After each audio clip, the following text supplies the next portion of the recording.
Ya puedes abrir tu micrófono. Creo que es Claudia. Sí, César, lo abrí. Buenas noches.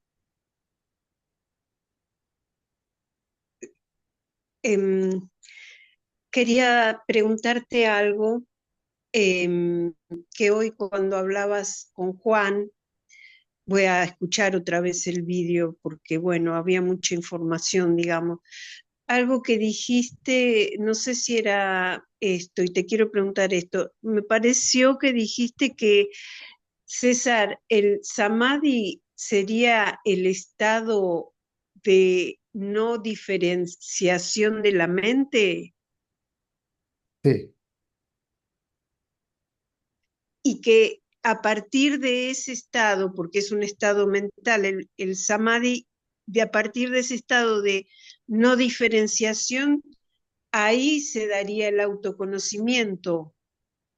correcto. Y la pregunta es esta, César, entonces el autoconocimiento surge, entonces sería cuando digamos, la conciencia o la fuente absorbe al pensamiento, o sea, sería el pensamiento yo, Absorbo el pensamiento yo, correcto. pero por eso, ese sería el autoconocimiento, cuando se produce esa absorción. El pensamiento yo desaparece y la conciencia yo permanece. Ah,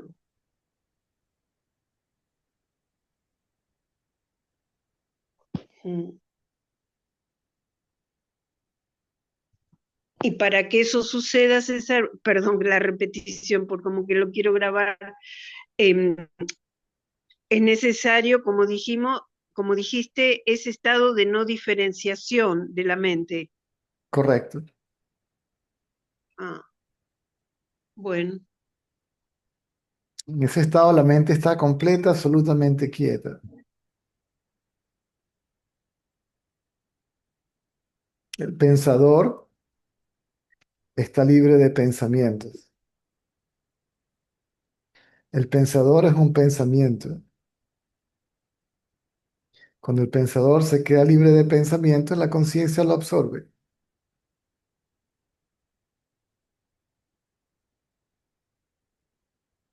sí, porque justo hoy te quería preguntar, César, antes que hablara con Juan, ¿qué era exactamente el samadhi? Porque, bueno, escucho mucho esa palabra y como que no la tenía clara. Y al final de la charla con Juan hablaste del samadhi, porque me confundía, no, no sabía bien qué era eso. El estado mental no diferenciado, donde no hay diferencia entre el sujeto y el objeto. También se dice que el objeto se funde con el sujeto y luego el sujeto se funde con la conciencia.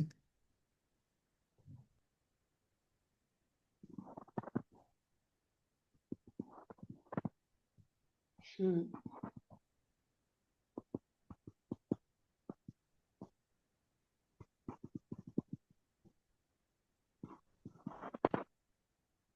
Y cuando, César, cuando el sujeto se funde ahí con la conciencia, ahí es el autoconocimiento, ahí ya no es ese estado mental samadhi.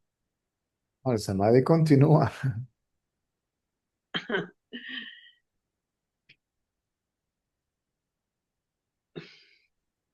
Si luego vuelve a surgir, el samadhi se pierde.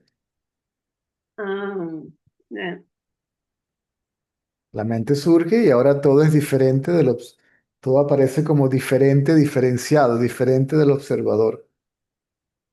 De nuevo, yo soy aparece el pensamiento. perdón, sí, sí, es,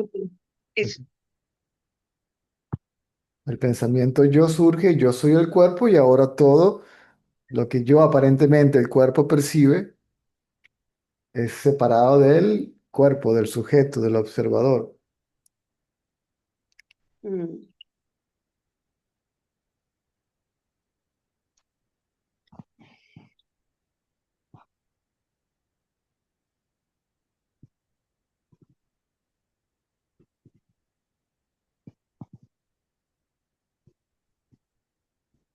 Entonces, César, a lo que uno, digamos, no es la persona, pero bueno, en la vigilia lo más, digamos, lo más es eso, que uno puede vivenciar, lo más elevado, te quiero decir, o bueno, el objetivo sería ese, el samadhi, que es estar absorbido por la conciencia. Correcto. Mm, bien, En el samadhi del pensamiento yo está sumergido en la conciencia.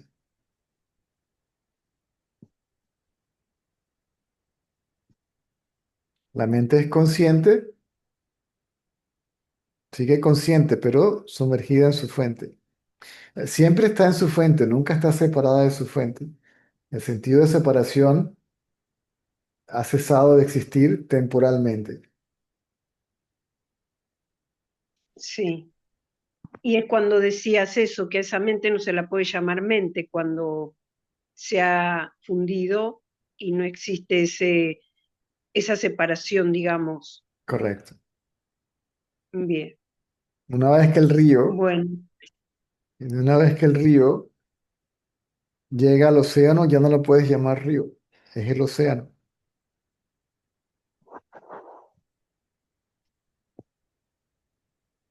Mm,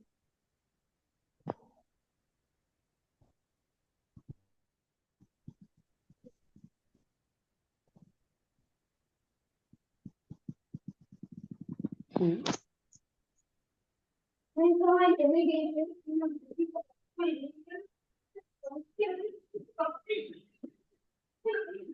Bueno, César, te digo gracias y qué profunda la charla de hoy con Juan, la voy a escuchar porque como que se profundizaba cada vez más y, y nada, quiero escucharla otra vez.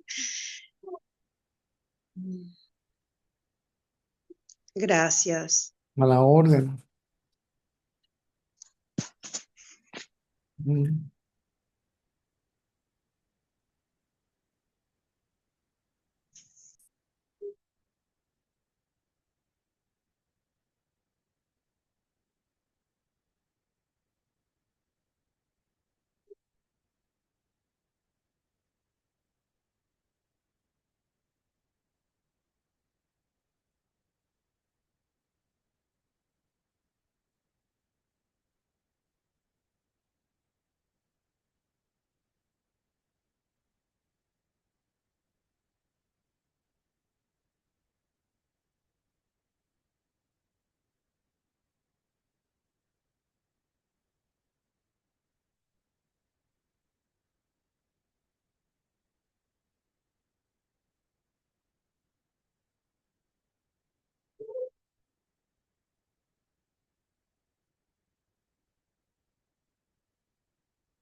Buenas noches, César.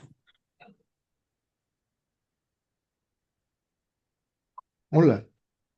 ¿Cómo estás, César? Ah, Surgió esta pregunta: ¿qué tan adictivo puede ser el satsang que hoy estuve casi toda la tarde?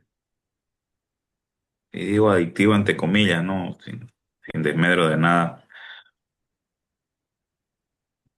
Que hay tanto deseo de hacerlo que me quedé pensando en decir, es tanto la atracción que uno pueda llegar a tener a esto, a la indagación, al autoconocimiento, o lo que se llame, que te atrae tanto y que a veces que quizás hasta ya no te está importando la vida, ¿no? Tu vida, tu otra vida, no están importando tu vida, sino dándole menos relevancia.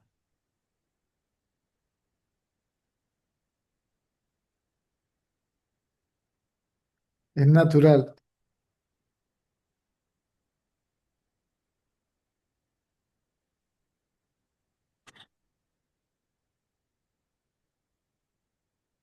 ¿Y qué es satsang sino sumergir el sentido de individualidad en la realidad?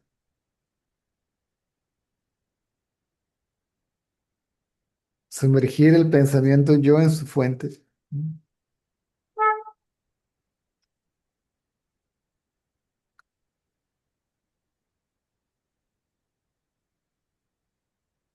Si el yo está sumergido en su fuente, ¿quién queda para estar interesado en qué cosa? Aún así, las actividades del cuerpo, uno no se convierte en una persona irresponsable o indolente. Las actividades del cuerpo continúan. Simplemente que la mente no levanta la cabeza y reclama ser el hacedor de la acción,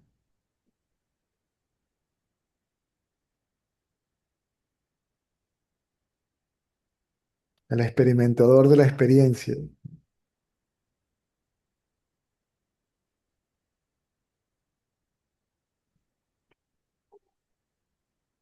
No tiene un número ¿Mm? o un nivel, no tiene un número o un nivel el buscar saber quién uno es. Creo que, bueno, por lo menos la mente o lo que sea llegó a esa conclusión, digamos, ¿no? No entendí. ¿Número o nivel? ¿Nivel de qué? ¿Número de qué? Si tú pudieras ponerle, si tú pudieras ponerle un nivel de importancia entre Lo el más, saber quién, lo más importante. Todo lo demás tiene importancia relativa. Lo que tiene importancia absoluta es saber quién soy. Porque si sé todo lo demás y no sé quién soy, entonces, ¿qué sé realmente? Qué absurdo.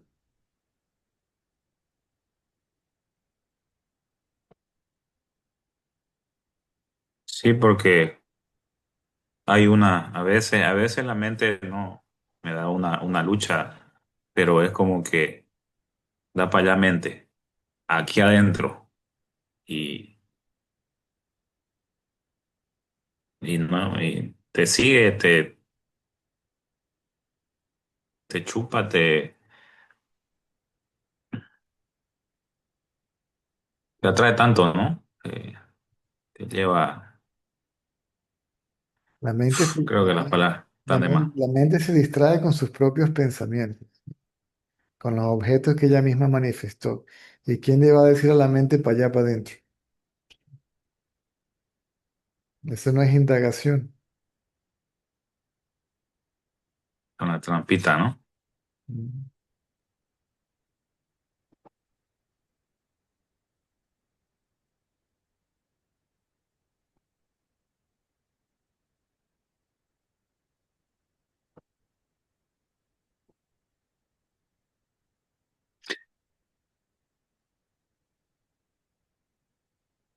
no hay calidad o cantidad en la indagación, ¿no? O sea, no es cuántas veces lo hagas, vas a estar más dentro, sino cuán mejor lo hagas,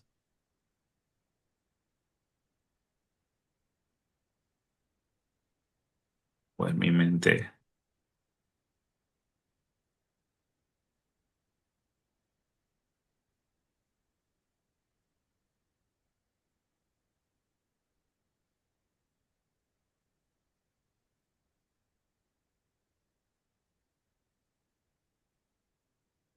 Calidad sería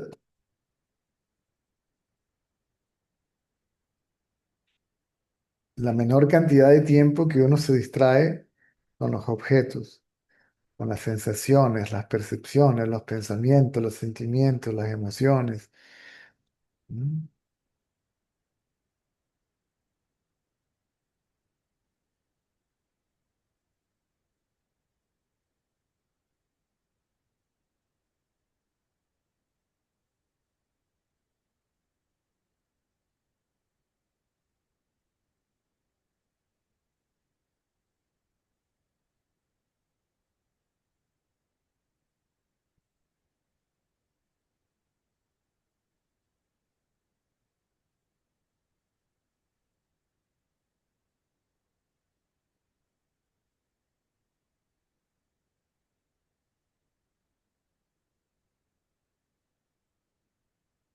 Gracias, César. Lo más importante.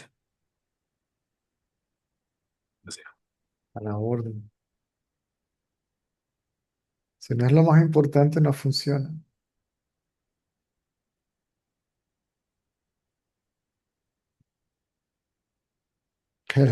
El verdadero motivo del nacimiento humano es saber quién soy.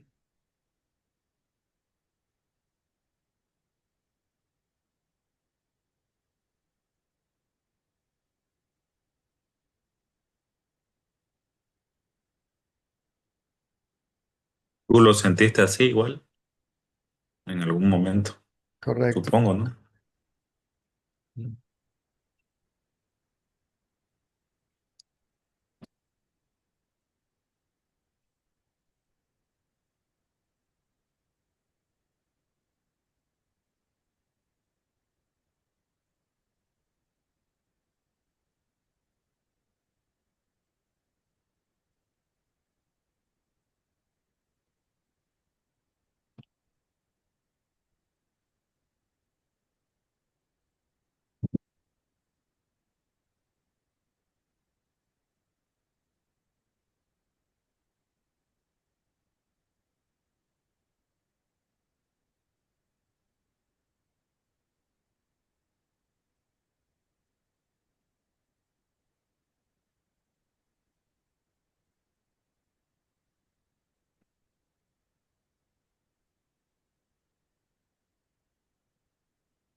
Hola César, hola a Hola. todos. César, es que escuché, yo no sé si estuve o fue que lo escuché en un video, pero estás hablando con Susi de que incluso el sabio podría tener pensamientos tormentosos, ¿sí?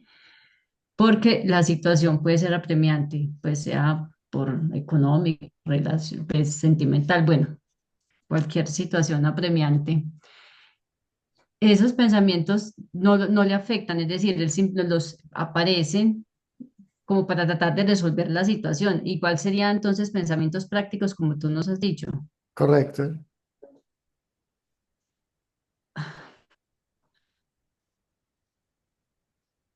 Pero entonces uno cómo los diferencia, es decir, si uno tiene una situación, ¿cómo sabe uno cuando ya está más preocupado? Bueno, no sé por qué La me... pregunta nos surge. Sí, ya iba a aparecer. Es simplemente práctico.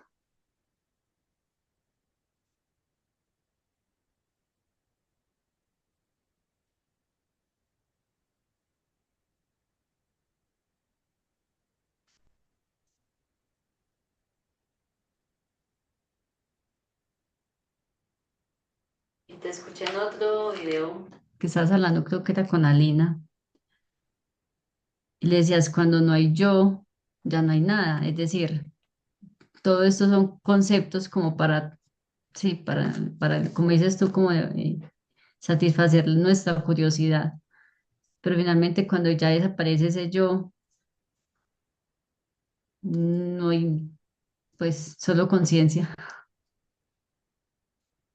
Muy esclarecedor eso que dijiste. Ya, gracias. Ok.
César, tengo una duda.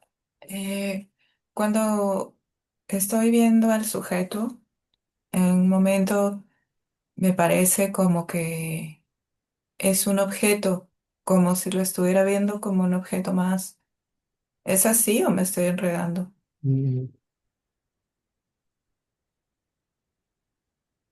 Sería un objeto en la conciencia, pero tendríamos que colocar la conciencia como sujeto.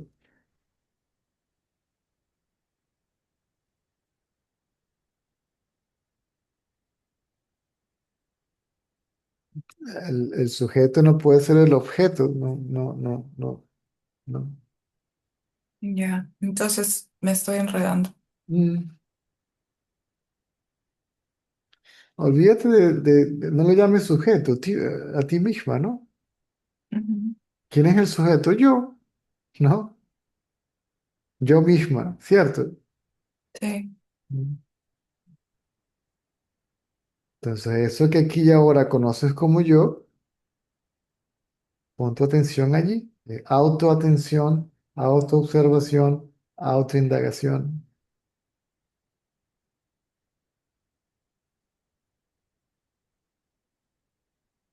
No se queden pegados atrapados en el concepto, en la palabra. Traten de entender lo que la palabra significa. ¿Quién es el sí, Inclusive si yo indago acerca del origen de los pensamientos, ¿de dónde surgen? De mí, ¿cierto? sí, ¿De mí quién? ¿Sí? ¿Quién quiere decir? ¿De mí quién quiere decir? Déjame, si yo soy la fuente de la mente, de los pensamientos, y yo quiero conocer a la fuente, debo conocerme a mí mismo, por lo tanto la atención cae sobre mí mismo. Indiferentemente de lo que yo considere en ese momento, sí, no. eso lo entendí. Sí. Lo has dicho muchas veces estos días y me ha quedado más claro, porque no lo tenía muy claro. No importa qué idea tenga sobre mí misma, la atención va ahí. Correcto.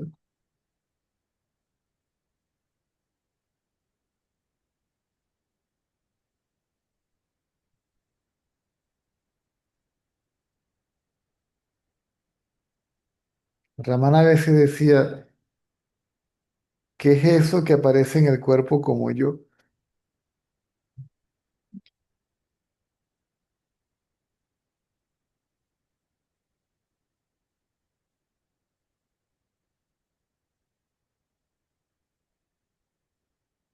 Sí, estos días recién entendí eso porque otras veces lo has dicho y no lo entendía. Por eso hay que repetir y repetir y repetir y repetir.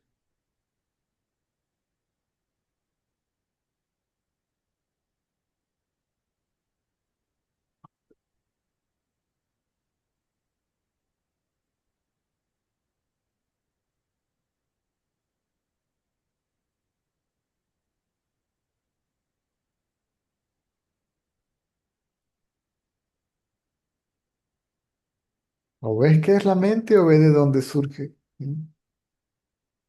O ve qué es la mente y luego ve de dónde surge.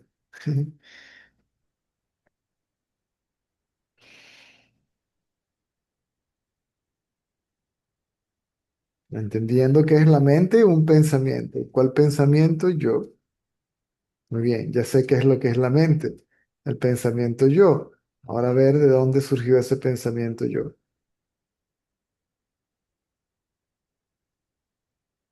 Obviamente surgió de mí, ¿cierto? Sí, ¿A quién le surge? ¿De dónde surge? Surge de mí, me surge a mí. Bien, ahora déjame verme a mí misma, ¿no? O a mí mismo,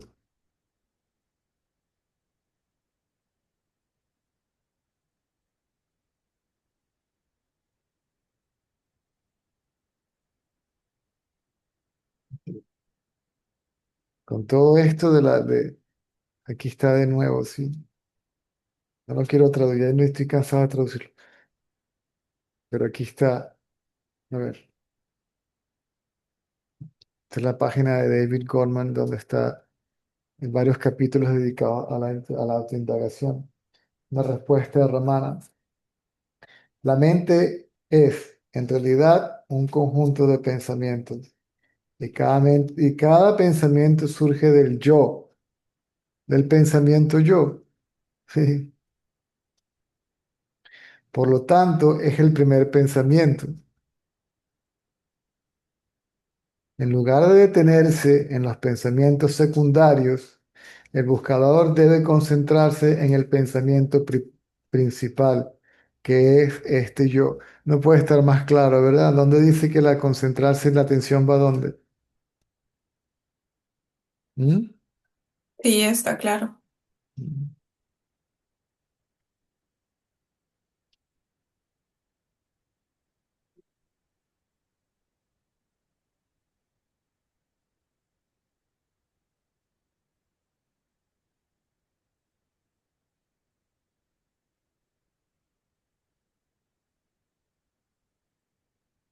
Y el pensamiento yo solo puede sostenerse en asociación con otros pensamientos. Si no, colapsa.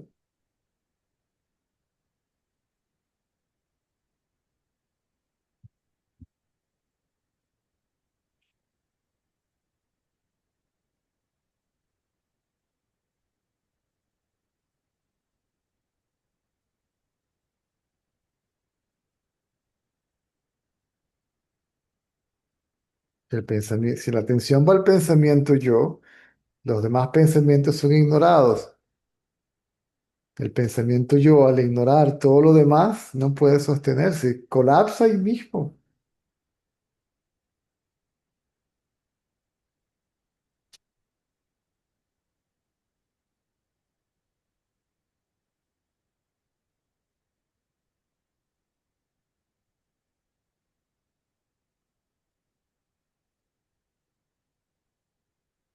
Sí, ayer cuando te decía esto de que cuando llevo la atención a mí, se ven todas las tendencias, me parecía que no podía separar el yo de las tendencias.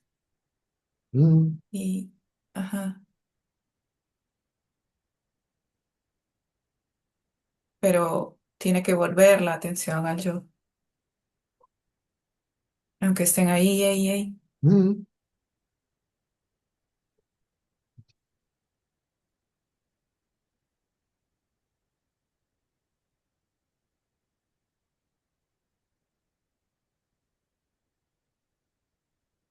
correcto. Creo que, sí, creo que por eso se me estaba haciendo un poco cansado, porque lo veía que aparecía cualquier tendencia, la más pequeña, y al toque llevaba, regresaba, regresaba, regresaba.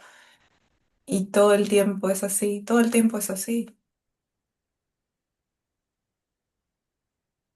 Pero no sé, creo que lo estaba entendiendo mal. Y esa es la única forma, ¿sí? Mm, Esa es la única forma. Bien sea que hayan pensamientos, sentimientos, emociones, deseos, sensaciones físicas, percepción objetiva, tiene que haber un experimentador. ¿Quién es? Yo, aparentemente yo, ¿verdad? sí. Déjame ver a ese yo.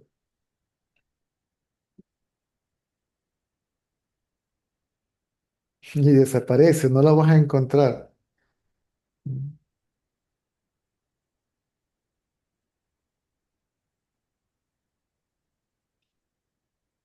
Y es posible que a uno le resulte más fácil hacerlo, eh, practicar la indagación cuando uno está solo, tranquilo, no sé, porque mientras estoy haciendo alguna cosa, incluso hablando contigo o, no sé, con otra persona, es como que se me hace un poco más difícil.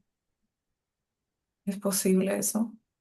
Sí, luego se va haciendo posible cuando se está acompañado, inclusive cuando se interactúa, ¿sí? En la vida diaria.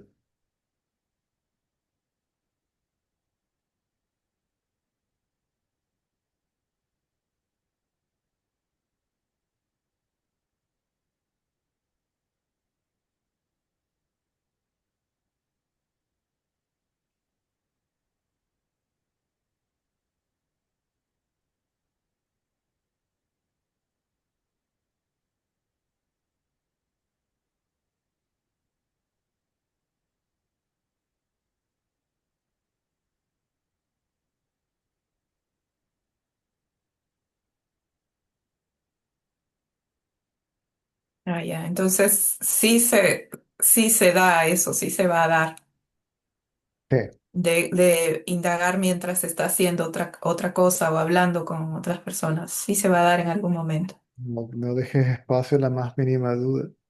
Ya. Es que por eso me estaba forzando, porque como veía que cuando hablaba contigo o con otra persona no se daba igual como cuando estoy sola, no lo estoy haciendo bien o algo así. Pero tampoco es una excusa para decir, ay, es que no puedo hacerlo o no puedo indagar.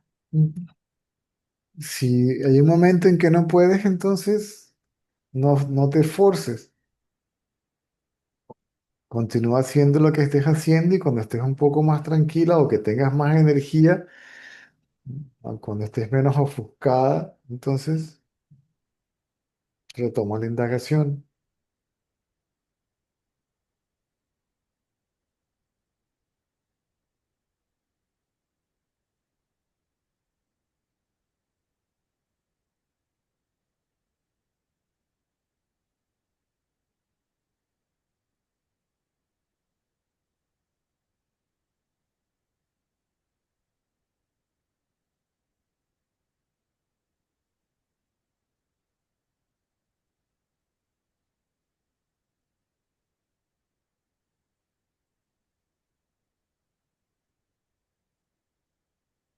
Está bien preguntar, ¿no?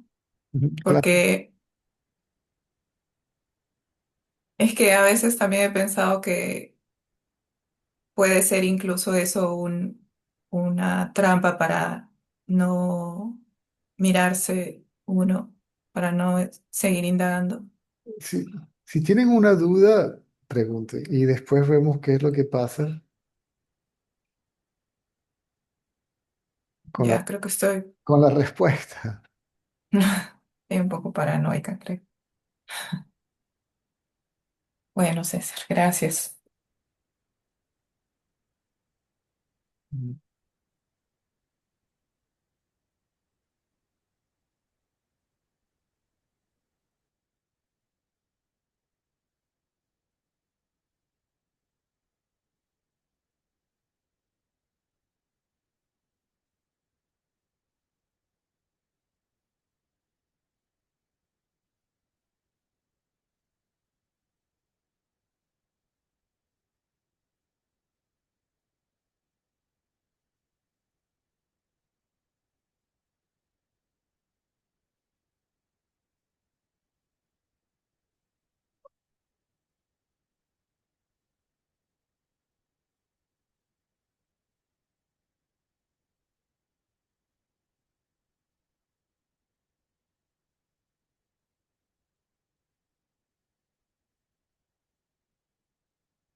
Hi, Caesar. Hey, César. Ay,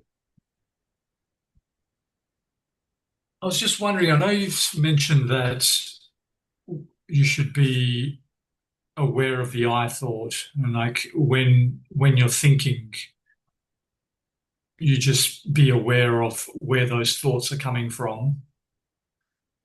Yes, Sometimes it can be quite challenging when there's lots of thoughts happening, or um, yeah, like there's emotion coming up and there's lots of thoughts coming up, and I lose that focus. because of, So because of the interest in the thoughts and not on the thinker. yes, yeah.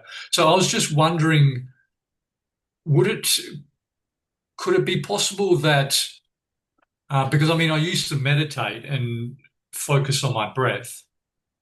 Would it be okay if I focused on my breath and then inquire into who's breathing? Yes. Yeah. Okay. If you focus on your breath, your mind may calm down. Mm, cool. All right. That's good to know. And then see the one that sees the breath. See, Mm, watch the watcher. yeah. Yeah. Cool. All right. I'm glad you said that.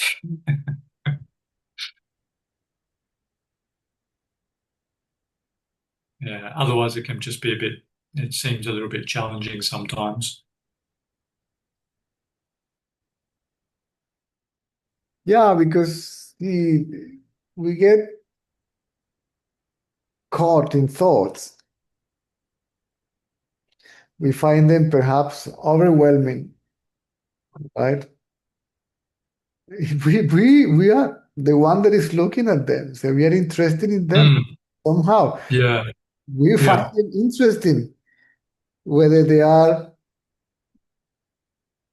positive or negative, whether they are optimistic or pessimistic, Mm, whether the mental projection is, I don't know,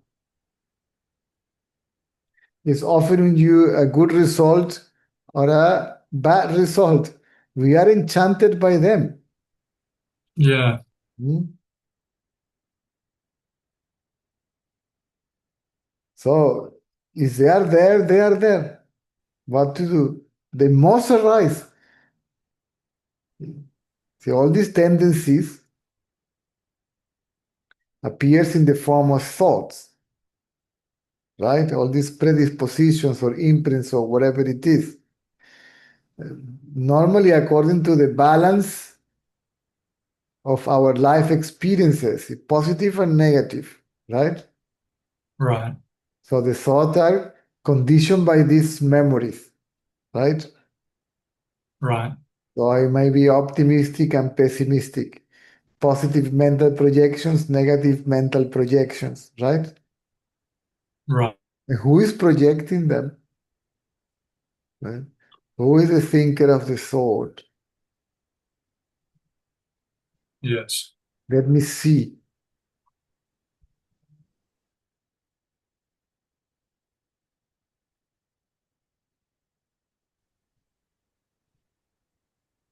From where the thought arises, let me see.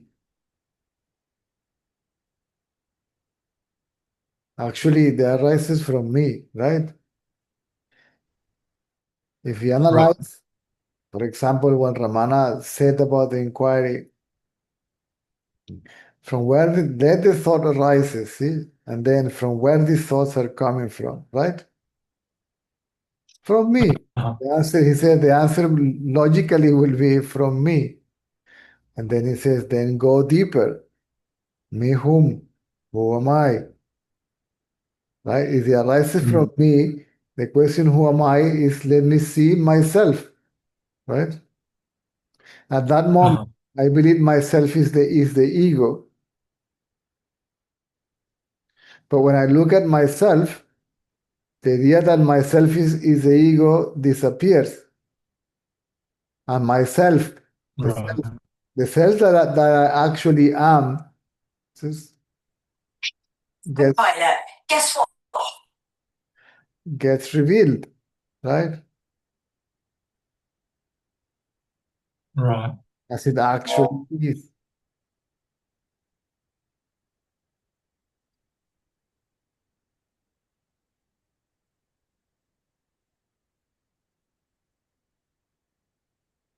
Shannon's just getting voice translator Oh, Sorry. for when you speak Spanish. oh,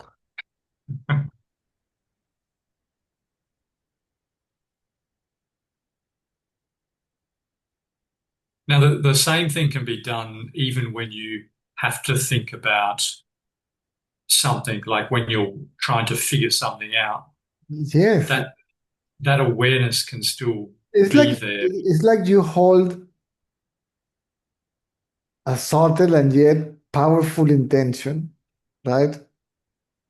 I just want to know who am I, whether I am thinking or not, acting or not, interacting or not,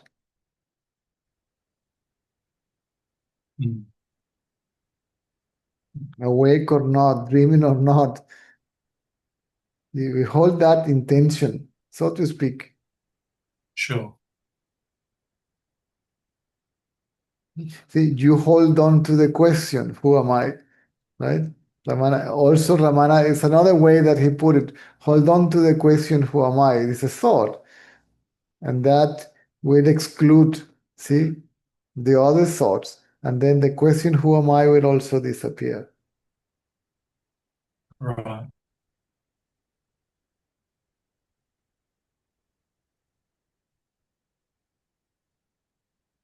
Even he said that if you think permanently, I, I, it will lead you to the same. You're holding on to a single thought. So that single Right. thought will exclude the other thoughts, and then this single thought will also disappear. That also means hold on, or he said, hold on to the thought I, right? And then Right. oh, this thought I will exclude the other thoughts, and then the thought I will also disappear. He used to give the analogy of the thorn, right? That it is Uh-huh. used to remove another thorn. Once the other thorn is removed, the thorn that you're using to remove the other thorn, it is useless, right? Mm. And it is discarded, right? Right. That means paying attention to thoughts to thinker. Who is the thinker? I, right? That's also a thought, Right. right? The thinker of the thought, which is the seer of the thought, it is also a thought. Mm.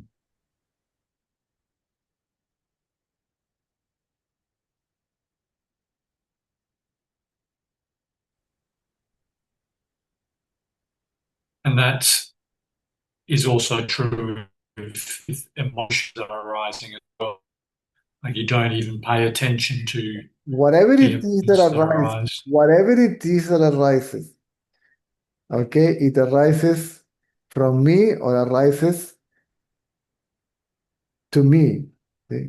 To whom and from whom, right? Oh, Right. it arises from me. To whom? To me, right? So all points to me, to I. Okay. Mm. They appear in me or they appear to me. Or who is the seer? I, right? Who is conscious of Right. them? I. That's a thought, isn't it? Yes. Then who is this I? Let me have a look. Remember the analogy of the wedding party? The wedding party. What Yes. was that? There was a wedding was about to take place, right? And then Uh, the family of the bride was taking care of the food and uh, drinks and all that stuff. And the family of the groom was taking care of the decoration, right? And then uh, an intruder appeared in the house of the bride and start questioning, right, arrogantly, see, in a very authoritarian way. And this food, who ordered this food, right? And these drinks, who ordered these drinks, and what's going on? And people thought that this fellow was a member of the family of the bride, of the groom, that went to check, okay, what the family of the bride was doing. Uh-huh. So he was very annoying, and then he pissed everybody off there. And then he went to the family of the groom. Oh my God, these bed tables, who chose these bed tables? And the cutlery and the place, who is taking care of all this? What's going on here? And then he annoyed everybody there. They didn't say anything because they thought it was a member of the family of the bride that went there to see what was going on, right? Right. Where it took place, now is party time, right? And then the family of the bride and the groom, they were seated together in one table. And suddenly they spotted this annoying fellow. And then the family of the bride asked to the family of the groom, is this family member? I said, no, we thought it was yours. And then both of them rose the question, then who is this fellow? If it is not you or you, then if it is not your family or my family, then who is this fellow? Right? So Uh-huh. what are they questioning? See, who is this fellow? Right? So these are the real ones. That is the false one, right? Yeah. This is the real family. This is the false one. When the false one noticed that he was already under the civilians of the real one, it disappeared. It ran away. It went away. Yeah, sure. So the inquiry is about the false, right? Mm. What is this I?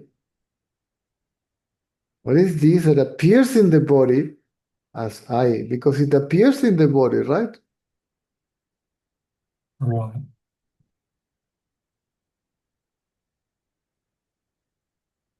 Who is this I, or from where this I arose? Either way, it works. Sure.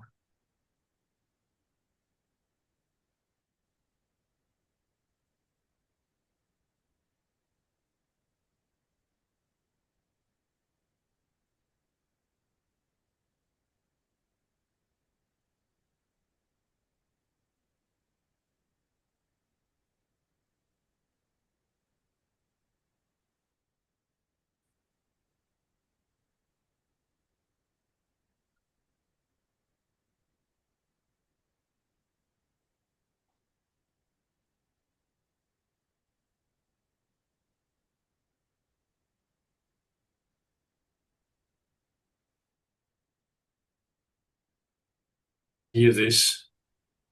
It's Hmm? almost like the more and more I hear this, my brain gives me permission to not pay attention to the thoughts, or the will gets stronger or something, but or it makes more sense, or I don't know, that this is the way to live. It's just, yeah. No, I got lost. Sorry. It just seems like as I hear this more and more, I'm more convinced that this is how life is supposed to be, rather than being involved in the turmoil of the mind. And Yes, yes. yeah, If the mind disengage itself from the world, it disappears. mm, It needs an object to survive, right? right,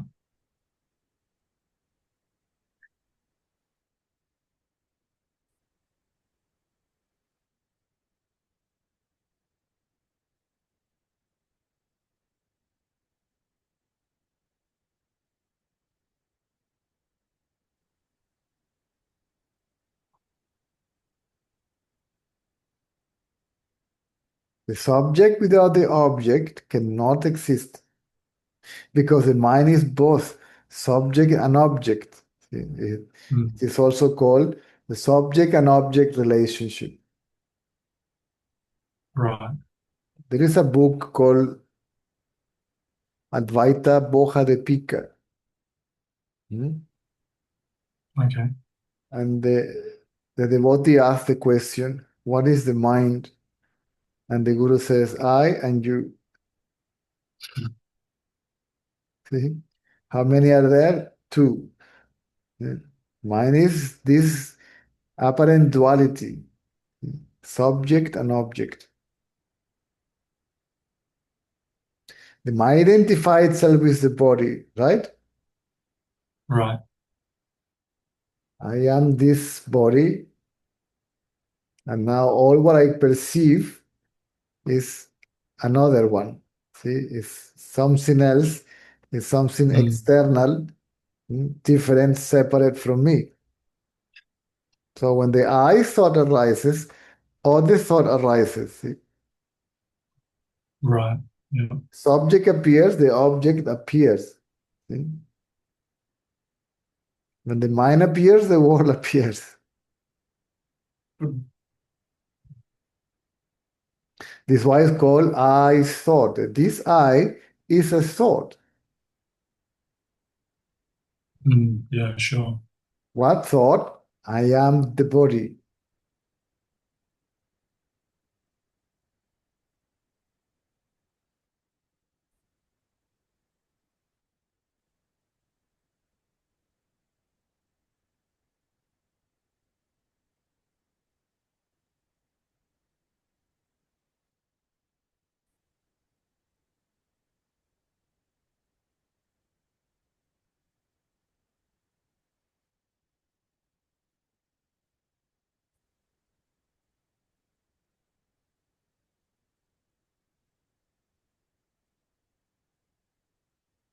In fact, when the mind arises, it's even more subtle than that.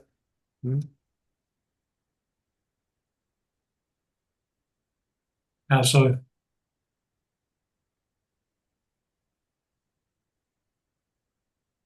When you wake up in the morning, you still are not identifying yourself with the body, right? It's like when somebody is trying to wake you up, see, the first thing that you know is I, right? Right. You may not be yet even conscious of the body, right? Yeah, sure. Then the I arises. Then the body arises, right? Yeah. Then automatically there is body identity. Uh-huh.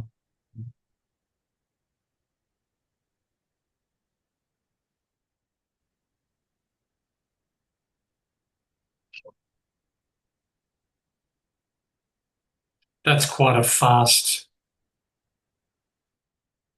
action. So with self-inquiry, that slows down, does Yes, it? yes. Ramana Maharshi called, see, it is said that the self cannot be realized neither in the total light or in the total darkness, but in a stage in between. Means when not when you are fully asleep or when you are fully awakened. Sleep is total darkness. Awake is total light. Means all this is here, right? But in between, if you see the pictures of Buddha, it reflects that knowledge, that teaching. His eyes are not fully open, they are not fully closed. Oh, okay. In between. So that is to try to evoke, I think that's the word, right? Uh-huh. The experience of the self. So this is a moment when the mind is coming from deep sleep and it's waking up. It's not fully awake, but it's not fully asleep. It's the mind that is not, Ramana call it the transitional I. See, before it becomes I am the body. Okay. So when this I arises, it brings with it the world. right? Uh-huh. And then he becomes conscious of the world, right? This is why people believe that this is consciousness, right? Ramana will call, Nisargadatta will call that consciousness, right? So this Right. conscious self, this consciousness that appears, first of all, if it appears and then it disappears, it cannot be real. Yeah. So this consciousness is reflected consciousness, see, that appears in the body. See, when you, I don't know if you experience that. You're sleeping, Terry, Terry, Yeah, sure. uh, but you still not, you may not even be fully aware of the body or fully, they may not be fully body consciousness. Yeah.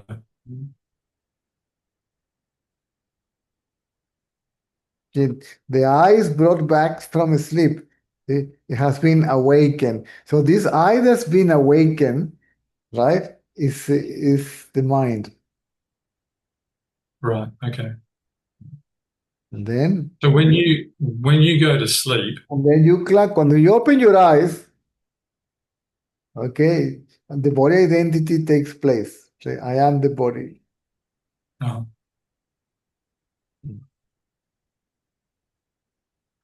when you're asleep, are you aware of darkness or?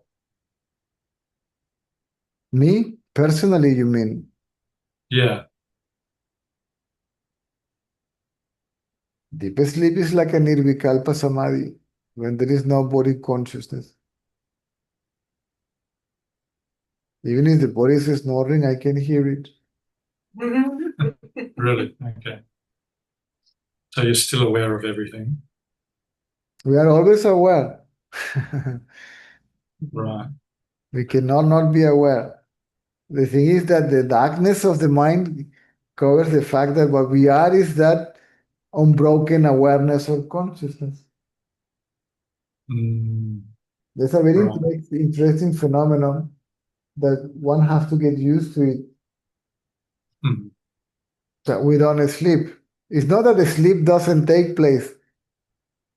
It's that what we are does not sleep. Somebody asks to Ramana, do you sleep? And he says, no. The body gets tired, mainly the eyes, right? Uh-huh. And then the eyes needs rest. See, the body needs rest. The eyes need, I close my eyes, right? So the body Uh-huh. rests, because this is what the sleep is all about. Right. The mind is permanently at rest, right? So the body is at rest.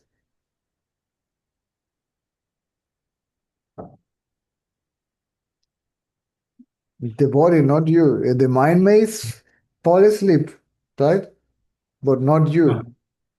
Right? Right. In fact, everybody experiences that, but nobody pays attention to it, because when you wake up, the interest is no longer on yourself. It's anything else but yourself. Right. Okay. Nastya, is that for me or for Indrik? And for me? Oh, okay. So no dinner for me. Fasting. I'm fasting too. I'm fasting today. Whatever it doesn't take us for you. Yeah, I'm fasting very fast. This is very fasting. Oh. So Ramana used to call it the transitional eye. And he said, this is a state that we must try to hold on, see, while awake. You see, the mind is awake. The mind is totally awake, fully awake. And yet, as still as it was in deep sleep. See, it hasn't get activated. And the first thought that gets activated is the thought, I am the I, right? The thought, I am the body. Right. Yeah.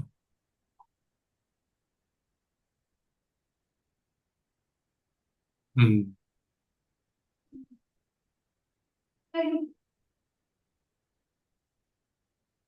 I've had an experience where I'm just aware of a blank space while being asleep. And I was just wondering if that was, I don't know, some kind of samadhi or... Some kind, yes. There may be loss of body consciousness or not. But the one that experiences samadhi is the mind, it's not the self. The self doesn't have to experience. You have to experience samadhi. So the self has to experience samadhi. So it's not full and complete and Yeah. absolute, no? Yeah, sure. So samadhi can be either internal or external. External means there is consciousness of the world, even consciousness of thoughts. Or the loss of body consciousness. They can be, let's put it, either body consciousness or no body consciousness. Sure. And Ramana sometimes said, go to sleep holding, gracias, Papa. Holding, I got one. Holding the intention that when what you're going to experience first when you wake up is this sense of self, this transitional I, right? Right. But don't wake up, don't set an alarm, he says. Okay? Don't set an alarm. Then, no, Lola, this is the only thing that I got, so I won't give it to you.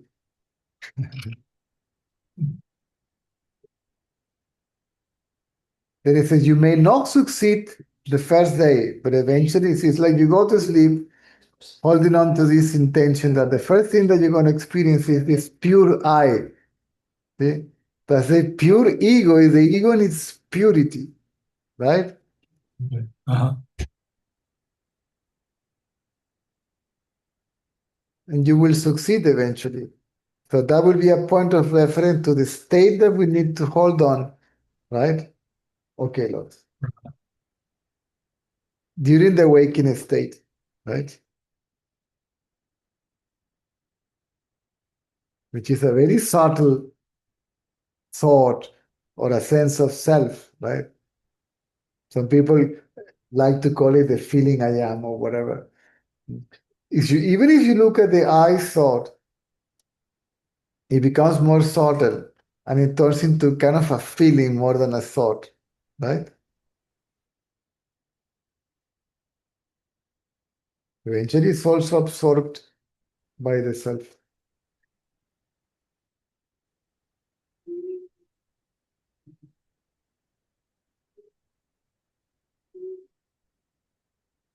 Mm. No, this is for me. You, mommy didn't. Did you feed Lola? Did you feed Lola? They have to be fed after walk. After I walk. No, no, she will get used to it now.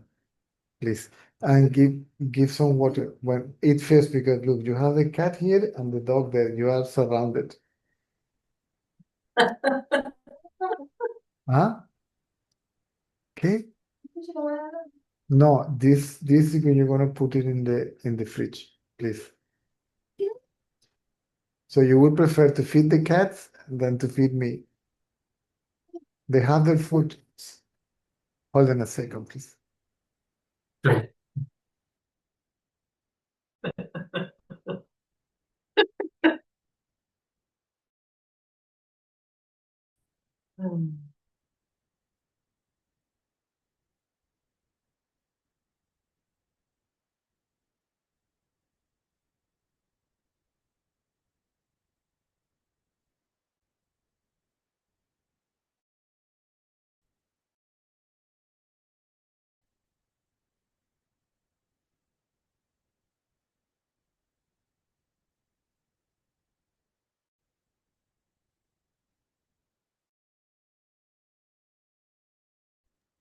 But I have to eat it because otherwise the dog will not leave me alone.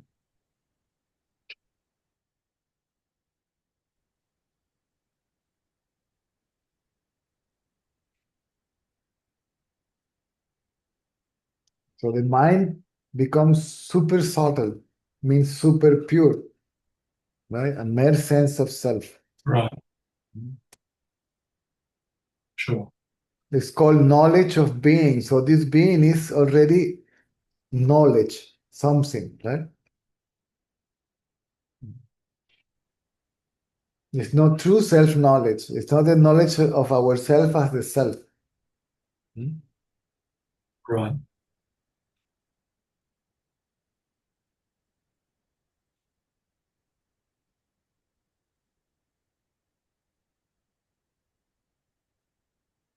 So quite often people become teachers when that happens, and it's not completely. It is thoughtless. There's not. It is a thoughtless state. It's a mental state. I hear very few people explaining that. One of them is Lakshmana Swami. There's a book called No Mind, Only Self. And he says, speak about this trap. Okay. So the thoughtless state is very pleasant, and it is commonly mistaken as one's natural state or the self. Right.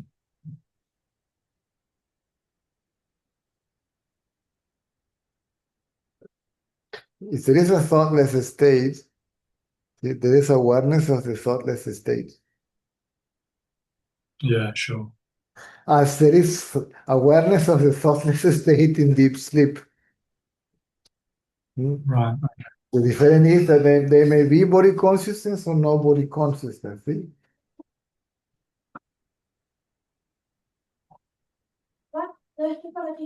Gracias, doctor.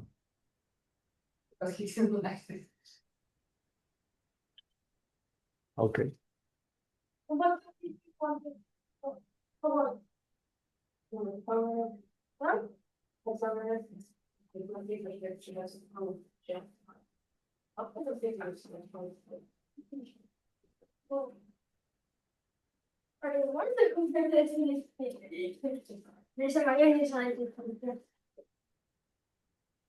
Papaji also says you go from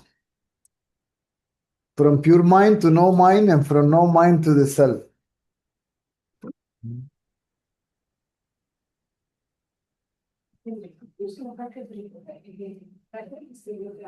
It's a just different way of speech.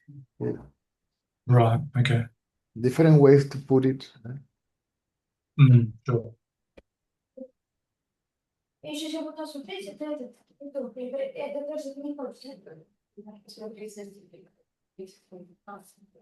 Pure mind, see, the purest reflection of the self. The reflected light of the moon on the lake, right? Or on the pond. Sure. So that would be sattvic mind. Yes, correct. Sattvic mind. Yeah.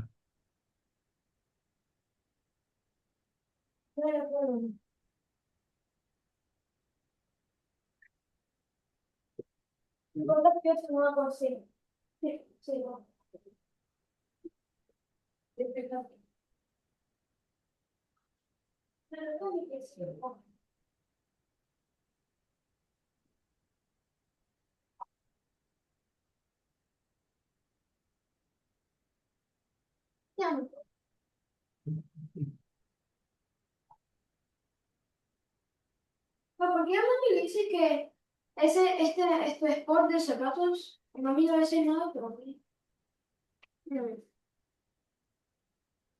referencia?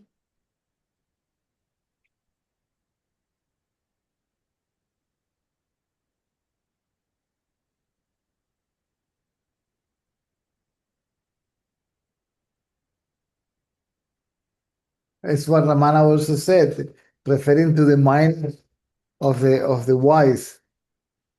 It's like the moonlight during the day, right? So there is no moonlight. The one that is, you know that the one that is really illuminating is the self. The mind is still is there, right? Right, okay. The reflection of the sunlight is there. The reflection of the light of the self is there, right?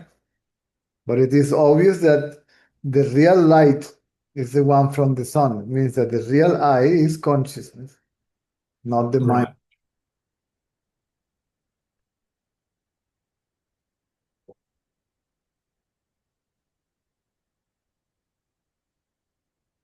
Right. Take the moon, the body, right?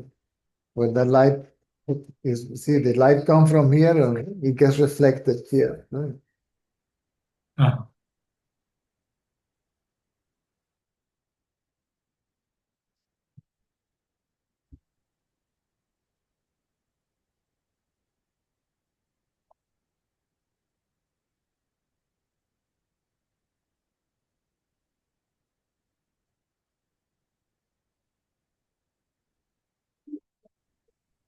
So people want to get rid of the thoughts and control them. That's a trap. Sometimes even self-inquiry does not interrupt the stream of thoughts, right? It doesn't Yeah, matter sure. who sees them. I then it remains as a seer.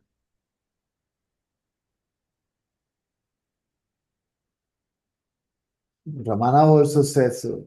What happens is the thoughts does not disappear.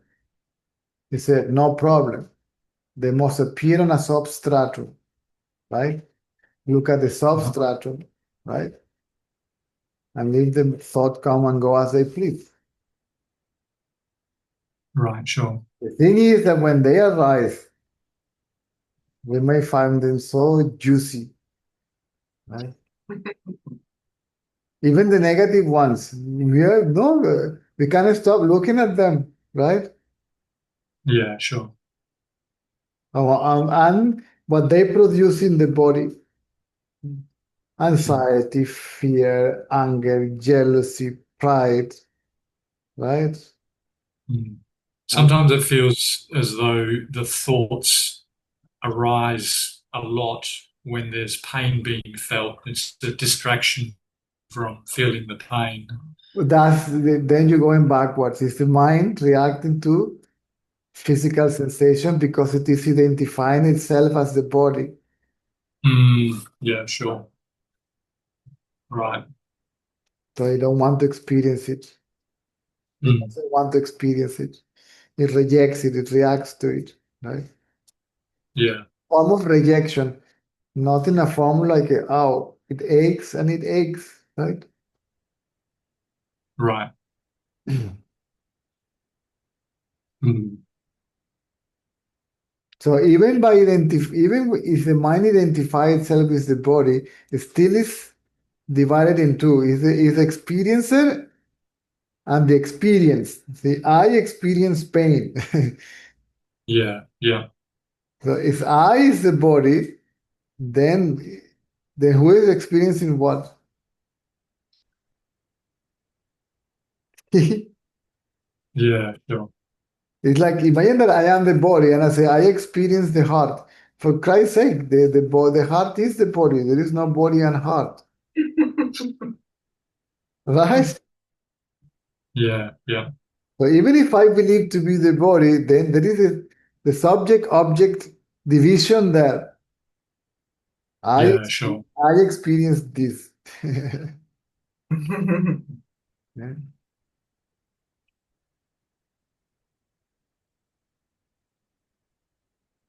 So the mind is the body. Yeah,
I think it is a losing hair season. Can you see the white?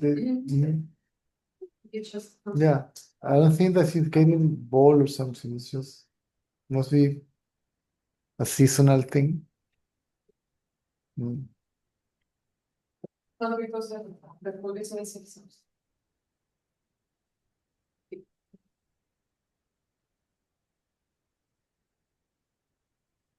The smell of barbecue is driving her nuts.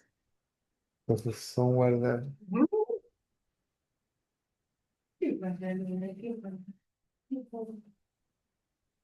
Did you feed her?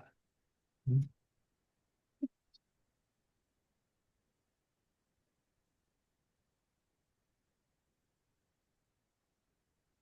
It's such a cool dog. Mhm. A sweetheart.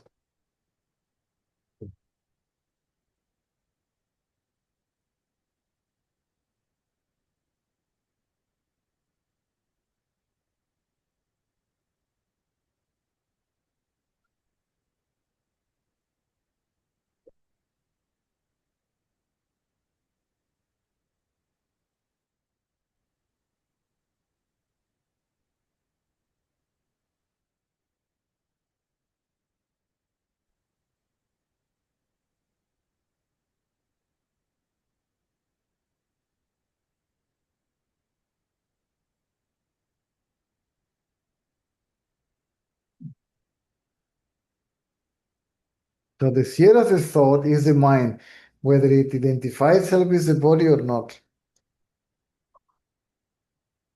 Yes, The self doesn't see anything, doesn't see others. right.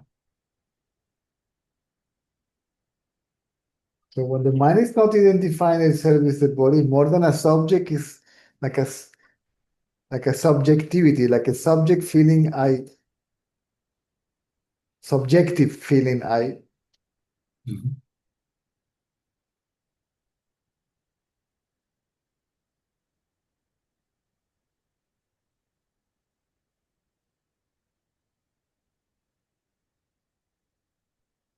So that cannot be the self because it's either the subject or the subjective feeling I disappears in deep sleep. Right.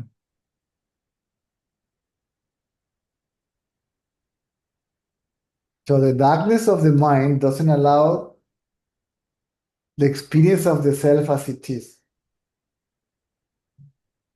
which is tremendously alive. You see why it is called that it is shining, right? The brilliance of the self, not because it's light, but it's different. Right. Okay.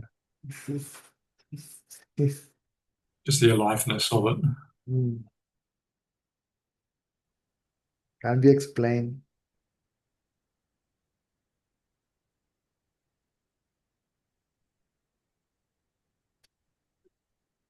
It is a cry, this cry that it shines like more than 1,000 suns together.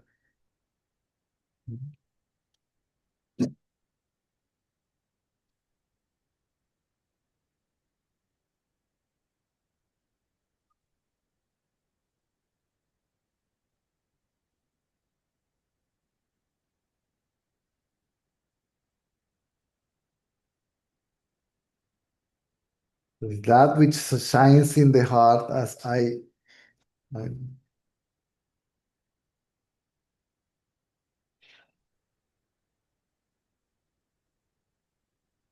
within, since the point of reference for everybody is the body, right?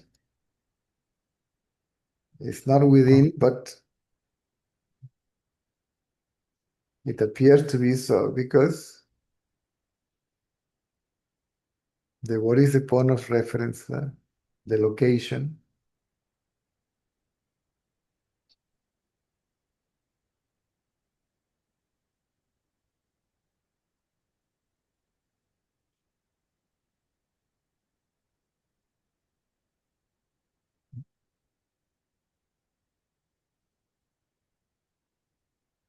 When it is experienced as I or recognized as I, then you know that it cannot be within the body. How the absolute infinite existence be located in a tiny little piece of flesh, right? Yeah. Then the position, the point of view changes. Everything is there. Then you say, no, no, no. Everything is that, right? It's not there, it's Right. that. It's there as that. See? Neither different nor separate. Then the idea of this also disappears. If this is that, there is no this. There is only that. That alone is. Make sense? Yeah, sure.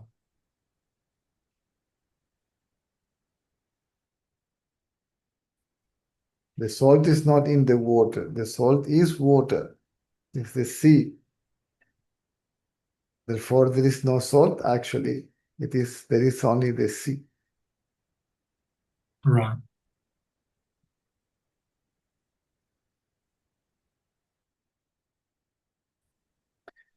Language is dual. This is why people get confused. Or it is difficult sometimes to understand, right? Because the mind,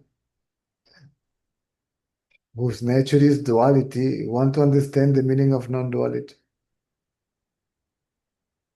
How could it? To complicate the issue more. How can the subject-object relationship understand the state Mhm. where there is no subject-object relationship? Right.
Thanks, Caesar. You're welcome.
Ok, entonces nos vemos mañana.